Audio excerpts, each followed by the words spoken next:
Welcome back to Thriving in Business and Life. This is Will Wilkinson. And this is Christopher Harding, and we're going to pick up where we left off last week. We were talking about the power of stories and how we don't even realize that we're making up a story. We're imposing facts onto the meaning. And we all do it. All the time. It seems like a phenomenon. Maybe some really creative people are doing this. Well, it turns out we're all very creative. Exactly.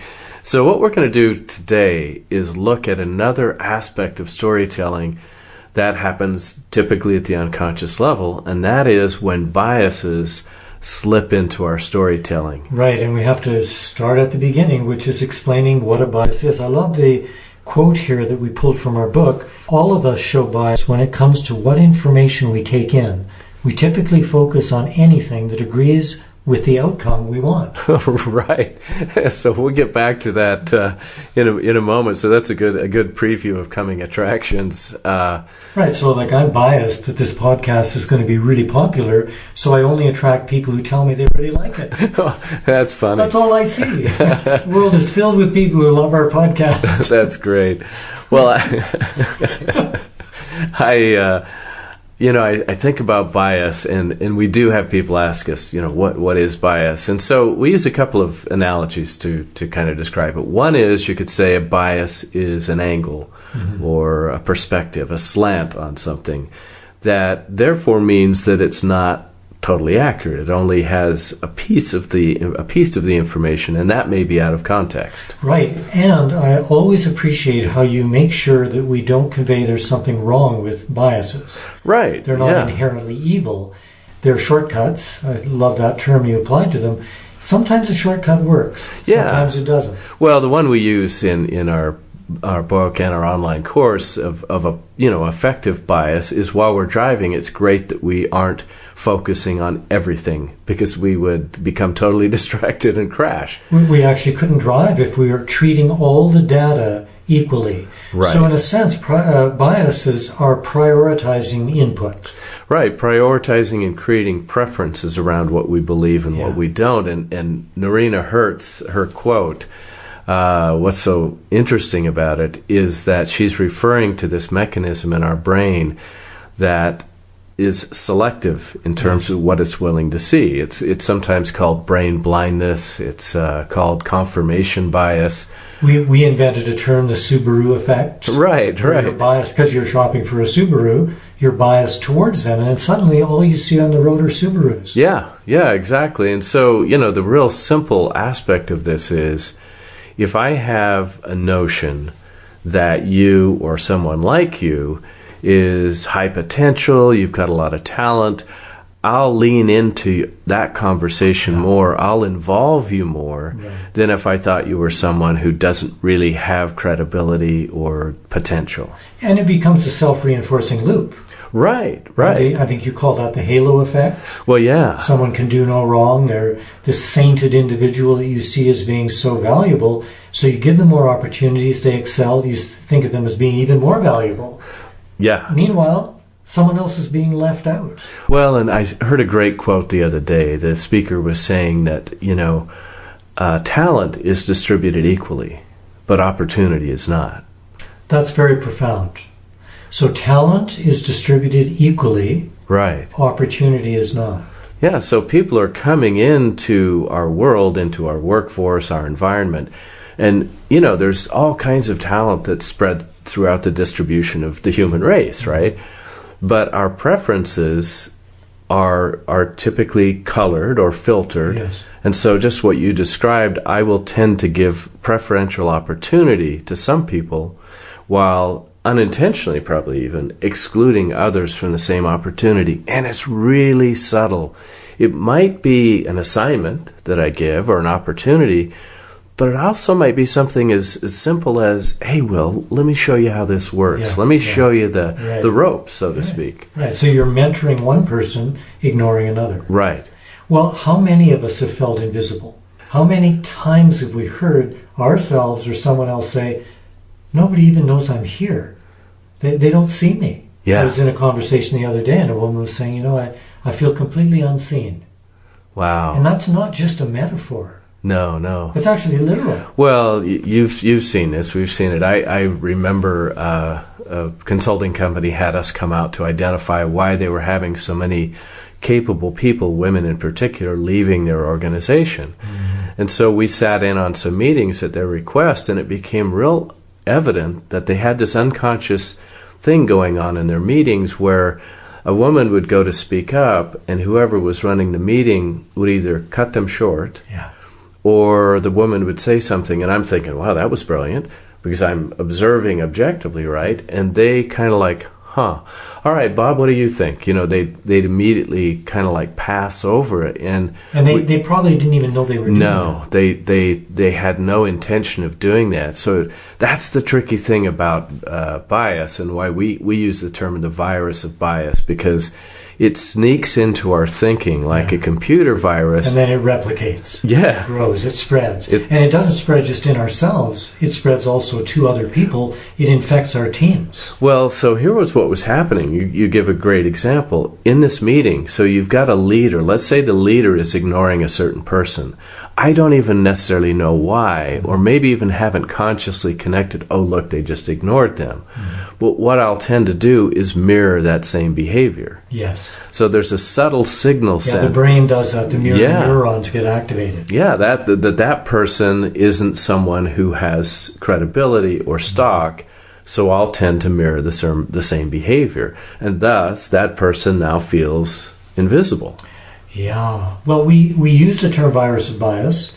We also use the term implicit bias. So let's unbundle that a little bit as well, because we want to, again, make sure we're not conveying that bias is all bad.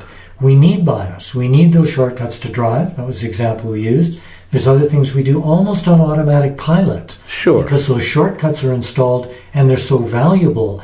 But implicit bias, not so much. Well, and that's the other term really that we use for the virus of bias. It's those social memes, you could say, those subtle but often pervasive and very counterproductive beliefs that get spread throughout a society about a certain type of person. We've often referenced the Harvard Implicit Association test, where people can go in and actually test themselves to see how affected have they been by the social biases that have been spread throughout our collective consciousness, you could say. And it's astounding that people find they're far more impacted by those biases than they ever thought they were, and even more so that they even are affected by the biases about themselves. Well, this reminds me of the saying that people who think they can't be hypnotized are the easiest to hypnotize. So it probably stands the same, that those who think they don't have biases are much more likely to have them. They're biased towards believing they don't have biases. It's a double whammy, right? It is. But we all have them, and I think the point of us using this in our material is to just illuminate this phenomenon. Similarly, we're all telling stories all the time. We're always imposing meaning on what's happening. Well, we all have biases, and they're always active.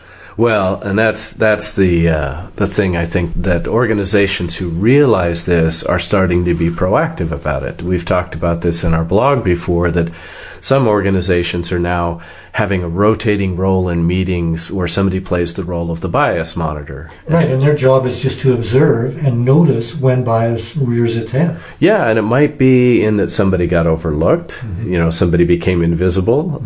It might be that someone is being lauded for a certain accomplishment while somebody else who accomplished the same thing is somehow being devalued or ignored. Well, I've done a lot of moderating in conferences and mediating. And as you know, because you've done this as well, the role is to really listen and observe and notice when this starts to happen, and then direct things back so that the people who do need to speak are given the chance to do so. I sometimes think of it like moving the microphone around or the spotlight. And one of the phenomena I've noticed relative to bias is the bias towards association with our own stories, just to connect it back to what we spoke about last week. So in other words, you start saying something, let's say you're telling me a memory you have of something that just happened, I immediately start to come up with similar stories. Sure. So I'm going to ping pong back to you, oh yeah, the Similar thing happened to me 5 years ago. Sometimes that's a good conversation, but sometimes it's ignoring what the person is saying and kind of hijacking what's going on. Yeah. Hijacking the conversation. Yeah. Well, and like you said, I think most of the time it's done out of a desire to connect. Yes. But we have an exercise in one of our workshops where people have to listen to someone else's story without saying anything. Yeah. And it's almost painful for them. You watch them shifting in their chair.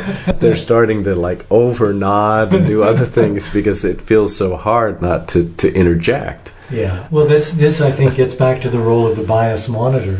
Whether we have someone assigned or not, we can do it for ourselves, is to be super aware, to increase our situational awareness and not be so blinded, and this gets into brain blindness, which I want to talk about more in a moment, not be so blinded by our biases that we don't really see what's going on. We don't hear it. Well, and that's the willingness to question our decisions, question our choices, listen to what we're saying, and sometimes ask out loud. Now, is there anything or any biases do you think have crept into my thinking here? I mean, if I start to do that as a leader, for example, what that sends is a message to everybody else that, we could all be vulnerable, and it's actually safe and good to be questioning ourselves about that. Well, and it also conveys to others an extremely important principle, is that there are some biases we can't see. Yes. We all have certain areas where we're prejudiced in deep ways, and this can go back to trauma, it can go back to preferences established by parents or other figures we respected. We don't even know that programming is in there, and we're unable to see it ourselves, which is where we need the kinds of deep friendship and mentoring that can help mirror to us what we're not able to see on our own. Yeah, that person who's willing to say, wow, when I heard you say this, I wondered if, and challenge us that way, and that we've created enough of a rapport with each other to where I'm open to hear that feedback and can actually thank them for it. Narina Hertz in her opening comment, talking about that we all, are sorting for things that confirm our existing reality, is really based on a lot of recent neurological and brain science that suggests that is exactly what our brain does. Mm-hmm. It sorts reality to confirm what it believes to be true, and that leads to brain blindness. Yeah. Right? The example we use a lot is if I set my phone down somewhere and I think I set it somewhere else, and now I'm looking for my phone, I can look right where my phone actually is. My eyes will send that data to my brain, and my brain will filter it out because it doesn't believe that's where the phone is. Well, I tell a story in the book about a childhood experience I had helping my dad with various construction projects. And back then he was a little impatient. He would get a little irritated with me because I was very inept. And so he'd say, go to the garage and get the nails. And my heart would sink because I would know from past experience that I would not be able to find those nails. So now I'm emotionally engaged, I'm triggered, I'm upset. Every time I go into the garage and I'm praying, now I'm a devout religious person, I'm praying to God to help me find the nails, cannot find the nails. And he says, they're right on the bench. I go out and I say, Dad, I can't find the nails. He marches us in there, and the nails are right there on the counter. Seemingly as if they'd appeared out of nowhere. Yeah, and for me it was like, how could I not see those? That is brain blindness. Right. So now, we were talking about it earlier, apply that to people. And that's why if I don't believe a certain person or type of person has capability, let's say, to be in a leadership role, there will be something about them when we go to consider them that it'll feel like, I just don't think they're a fit, And that's where the bias monitor comes in, where they go, well, let's get real clear about that. Why don't they fit? All of the data suggests that they're performing just fine. And the person, you watch them, and if it's me, I can see myself going through the motions of, and all of a sudden you start trying to pull out isolated incidents of something they did that wasn't quite right because we're trying to prove our point. And, you know, it's a trap. Well, and biases are fractal in the sense that they can be very small and personal and go up to be something very macrocosmic, like a biased frame, which would be, well, unconscious, which is, I'm always looking for the safe way to do things. Right. So there's a program that is going to condition me to give preference to things that seem safe and seem like they'll work, and I'll discount the riskier options simply because that doesn't fit with my frame. You know, I had a wonderful business mentor at one point. He was the chairman of the board of the parent company that owned the company I ran. And he said to me one time, he was talking about the exact thing you're talking about. He said, if your bias against risk is profound enough, you have to watch out because you'll start doing things to avoid risk that actually create more risk. Yes, I understand. And you're reminding me of a man I worked for years ago. He owned a bank. Imagine that, he had his own bank. And he told me that he didn't do business with people who hadn't lost money at some point in their lives, because he felt that if they had never lost any money, they were playing it too safe. And he wanted people who were seasoned in finding out where the line was, going across it and failing, coming back, but knowing now where the borders were. That was profoundly inspirational for me, because at that time in my life, I was extremely safe. I had never lost money. I had never really failed in a big way. He showed me that I was playing it too safe. That's really interesting. You know, one of the things we talk about in our course and when we're doing live training and coaching is that there's something we call a bias cycle. Yeah. So if I have a bias about somebody, I, you know, act towards them or treat them in a certain way that is based out of that bias. Unless they're very aware, their own natural reaction will be to do something that I can consider a confirmation of my bias. It's like a self-fulfilling prophecy, right? If I treat you like you have no talent, and here's the other thing, it's just wild. What they've started to find is that when somebody is experiencing what's called a stereotype threat, in other words, they're being treated in a way that seems to confirm that the person who's acting upon them has a stereotype about them, it literally sends them into an amygdala hijack. In other words, they go into survival mode. Their higher functions of the brain start to shut down, and they actually perform far less capably than they're actually capable of. You know, it's embarrassing for me to recall this memory, but it's so relevant, I'm going to have to share it. I recall being in a small meeting years ago. We were trying to decide what script to move forward on for a small project. I had mine, and there were 3 or 4 others. When mine got picked, it was because particularly one woman who had a script, was better than mine, presented in a way, we kind of thought of her as a troublesome person. She was trouble to work with. And so I recall, as you're saying what you're saying, in that meeting, we confirmed that, because when we started pressuring for my script to be picked, she protested. And I know that what happened was, well, I went, yeah, see, we were right. She's difficult to work with. Exactly. Well, that's exactly that is a perfect example, right? Yeah. And here's how the bias filter works in such an unequal way. Let's say they started to choose her script, and you began to protest. Yeah. Your protest would have been seen as strong leadership and someone who's passionate about their project, right? Yeah. This double standard gets applied so that the person who's on the downside of a counterproductive bias is almost in a no-win situation unless somebody in the group wakes up. Well, it's such an insidious factor in our lives, and I think the hopeful idea is to really embrace being a detective. Yeah. And acknowledge that we all tell stories. We all have biases, but we can be detectives and actually be eager to ferret these things out. Yeah, I've shared many times the bias I had about a certain manager because he was an electrical engineer, and I thought he was close-minded and didn't have the knowledge he needed to really lead us. and how it really got me in trouble until somebody suggested that I take a look at the story I was creating about him, and what bias had I infused into that story that was making him such a, in my mind, incapable leader. And of course, as you know, it led to a real turnaround in my relationship with him.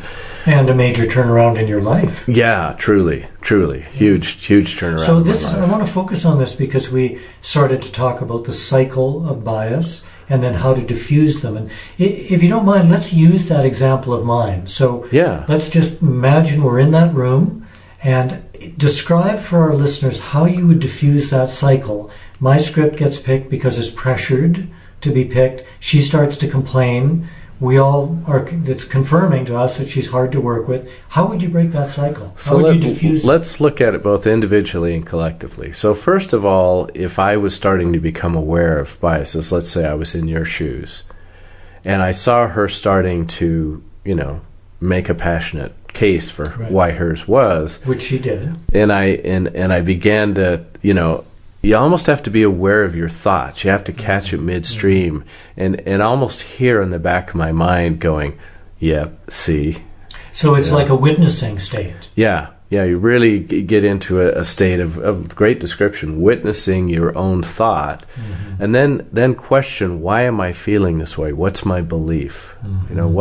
What's a possible bias I could have in this situation? So the willingness to regularly ask that is a good step. Now, most of us in the moment aren't quite that capable, right? Well, we're so involved in what's going on.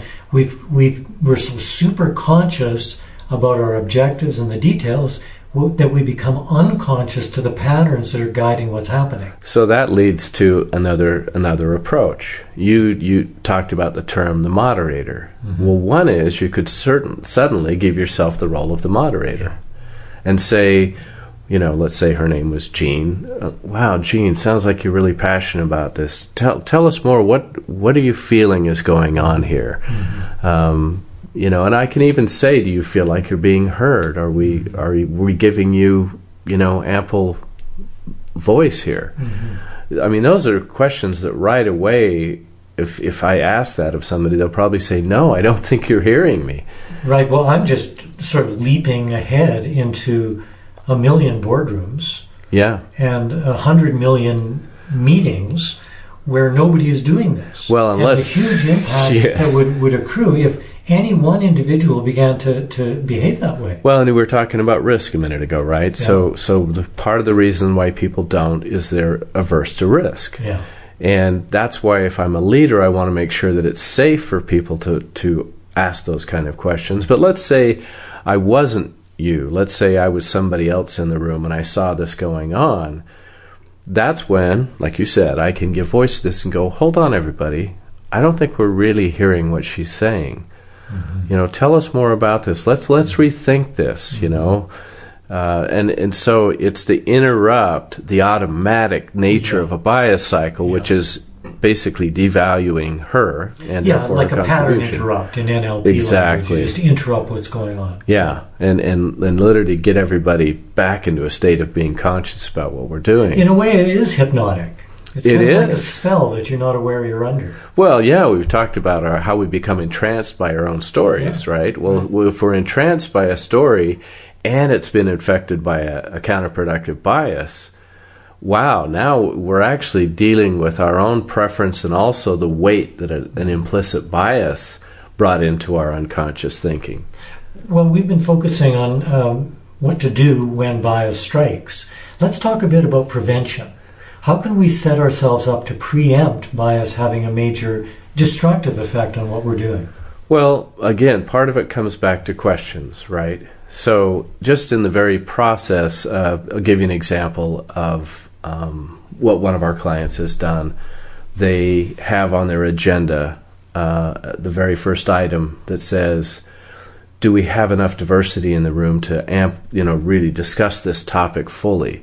What they're intentionally doing is trying to create a divergence of views and experience and so on. So just by that step alone, they'll actually bring additional people into a meeting to populate it with more difference. Right. So and they're establishing the initial conditions of inclusion. Right. Yeah, and then the next step is, and we talked about a bias monitor, that's one way to do it. The other one is that everybody is given the instruction to, all right, everybody, let's make sure that everybody's getting an ample opportunity to share their point of view. And there's this wonderful acronym that a friend shared with me that I thought was great. The acronym is WAIT, W-A-I-T, and it stands for two things. Why am I talking? Now there's a question. Right. Or why aren't I talking? So for the person who tends to sit back, or the person who's, more extroverted, it gives them both a way to examine themselves and ask, is there something I really need to say here? Or am I talking over the top of somebody and not giving someone else a chance? Well, you're reminding me of a conference I was at years ago up in Canada where some guy was speaking and you could tell that he lost track of what he was saying, but he kept on going. He was like a downhill skier out of control, hitting the moguls and just keeping on going. And finally he stopped and he said to the crowd, does anybody know what I'm talking about? Oh my goodness. And of course, nobody did. He didn't. And it was like this moment where we went, we've kind of gone off the rails here. That's hilarious. Well, it's I think that you're talking about being preventive, right? Yeah. So, make sure that we've got enough people in the room to provide a divergent set of views. And if I'm the person running the meeting, or even if I'm a participant for that matter, is to start to notice who's getting airtime and who's not. Yeah, exactly. And really notice when somebody brings up an objection who's not in a position of power, formally or typical, person who's listened to make sure that I do interrupt and go, hang on a sec, let's make sure we hear what this person has to say. Yeah, I've been doing that lately. I'm on a online roundtable with 10 men. And one of the guys likes to talk a lot, and he's actually very interesting. But sometimes he'll be talking along, somebody else chirps in, and he'll kind of ride right over them. So what I've been doing is saying, hang on a second, I really am interested in what Brian just asked. Brian, could you expand on that? And I've been doing that and getting some thank yous for moderating that way, because otherwise this other guy who means well, he's just so enthused about what he's doing, he's not hearing that someone else is ready to contribute. Well, and so that brings up another point, right, is that each one of us, if we choose to, can take on the responsibility to make sure that we're creating space and that we're literally asking for, now what's another take on this? What might be another way to look at this? What's a reason to disagree what we're talking about? And it's really inviting more diversity rather than confirming to the limited biases we have. Right. I mean, as you know, all the research shows that groupthink is a tremendous disadvantage to teams and groups because they don't perform as well. I mean, the stats are that groupthink leads us to about 55%, performance and accuracy potential, whereas diverse groups perform at about 75%. So there's this huge gap. Yeah. That comes about unless we either invite more diversity into the room and then actually create a space where we leverage the different points of view and background that are there. Well, I think our listeners have got some great homework for the week. Anyone who would like can start examining their biases, being more conscious, preventing, interjecting, mediating, moderating. There's lots of ways to approach the subject. Absolutely. And so, it's the main thing is, just realize that you, like all of us, are vulnerable. So let's make sure that we eradicate, as we say in our book, the virus of bias. Thanks for joining us this week. Tune in again next week to Thriving in Business and Life. I'm Christopher Harding. You can reach us at thrivingin business and life@gmail.com. And I'm Will Wilkinson. See you again next week.